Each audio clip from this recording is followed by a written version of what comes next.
मांगो तो तुम्हें दिया जाएगा, ढूंढो तो तुम पाओगे, खटखटाओ तो तुम्हारे लिए द्वार खोला जाएगा। क्योंकि जो मांगता है उसे दिया जाता है, और जो ढूंढता है वो पाता है, और जो खटखटाता है उसके लिए द्वार खोला जाता है।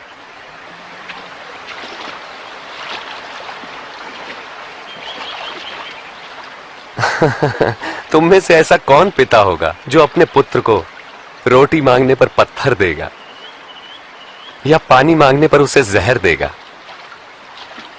जब तुम बुरे होकर अपने बच्चों को अच्छी वस्तुएं देना जानते हो, तो तुम्हारा परम पिता परमेश्वर अपने मांगने वालों को पवित्र आत्मा क्यों न देगा? मैं कहता हूं, अपने प्राणों की चिंता न करो कि हम क्या खाएंगे, और ना ही अपने शरीर की कि क्या पहनेंगे, क्योंकि प्राण भोजन से बढ़कर है और शरीर वस्त्र से बढ़कर। पक्षियों पर ध्यान दो, वे न बोते हैं, न काटते हैं, और न ही उनके कोई भंडार हैं, फिर भी परमेश्वर उन्हें खिलाता है। और तुम तो पक्षियों की तुलना में कहीं बढ़कर हो।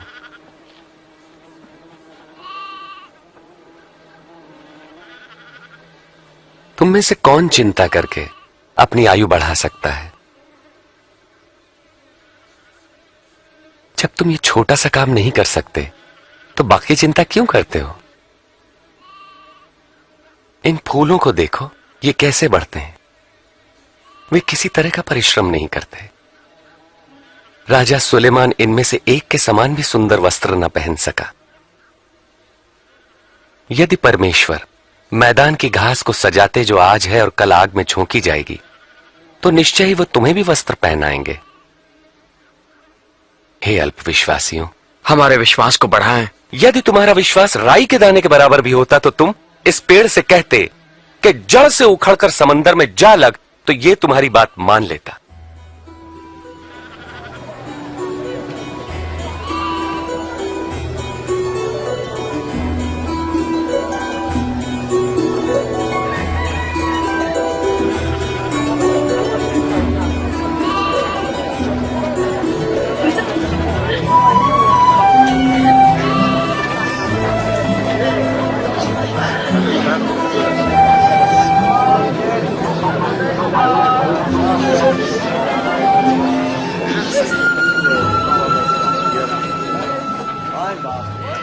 पाप में पढ़ने की परीक्षाएं अवश्य आती है, परंतु अफसोस जिसके द्वारा वे आती है। जो किसी के लिए पाप का कारण बनता है, उसके लिए यही ठीक है कि उसके गले में भारी पत्थर लटकाकर समुद्र में डाल दिया जाए।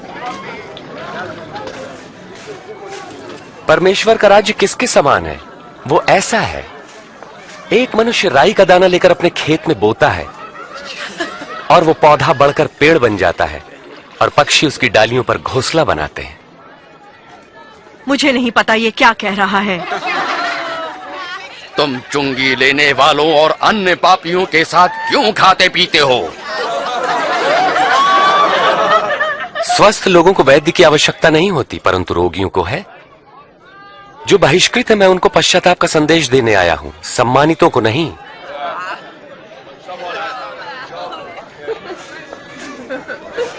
हमें स्वर्ग के राज्य के बारे में बताएं। क्या और भी कुछ है? ऐ मेरे लोगों, भयभीत ना हो। परम पिता की यह इच्छा है कि तुम्हें राज्य दें। अपना सब कुछ बेचकर पैसा गरीबों को दान कर दो, और ऐसे बटुए बनाओ जो फटते नहीं। स्वर्ग में धन इकट्ठा करो जहां वो घटता नहीं, क्योंकि कोई चोर वहां नहीं पहुंच सकता, न ही कीड़ा उसे नष्ट कर सकता है। जहां तुम्हारा धन होगा वहीं तुम्हारा मन भी लगेगा।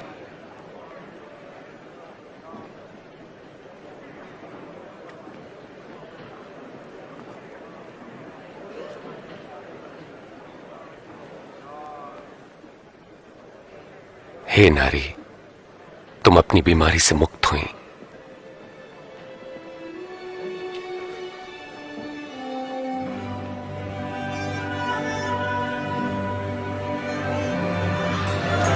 देखो, देखो ये चंगी हो गई। ये तो चमत्कार है।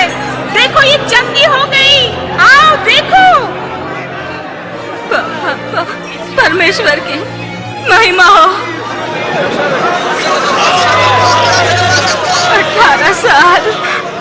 परमेश्वर आपको सुखी रखे। हफ्ते में 6 दिनों तक हम काम कर सकते हैं, तो चंगाई के लिए हम इनमें से किसी भी दिन आ सकते हैं, मगर विश्राम के दिन नहीं। अरे कपटियों, क्या विश्राम के दिन तुम में से हर कोई अपने गधे या बैल को खोलकर उन्हें पानी पिलाने नहीं ले जाता?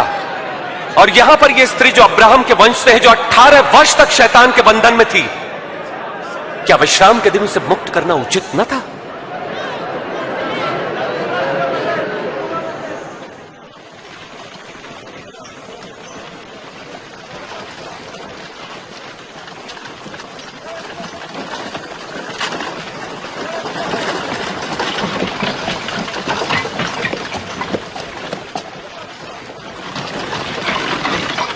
हे उत्तम गुरुजी, अनंत जीवन पाने के लिए मुझे क्या करना चाहिए? तुम मुझे उत्तम क्यों कहते हो? कोई भी उत्तम नहीं परमेश्वर के सिवा। तुम आज्ञाएं तो जानते हो, व्यभिचार न करना, हत्या न करना, किसी पर झूठे आरोप न लगाना, अपने माता पिता का आदर करना। परंतु ये सभी आज्ञाएं तो मैं बचपन से ही मानता आया हूं। तुम्हारे लिए भी एक काम करना आवश्यक है। अपना सब कुछ बेचकर धन गरीबों को बांट दो, तुम्हें स्वर्ग में धन मिलेगा। फिर मेरे पीछे हो लो। मगर हम तो व्यापारी हैं, बहुत धनवान। धनवान का परमेश्वर के राज्य में प्रवेश कितना कठिन है। धनवान के लिए परमेश्वर के राज्य में प्रवेश मुश्किल है, जबकि ऊंट का सुई के नाके से निकलना सहज है। तो फिर कौन मुक्ति पा सकता है? जो मनुष्य के लिए असंभव है, वो परमेश्वर के लिए संभव है। वास्तव में कहां होगा ये परमेश्वर का राज्य?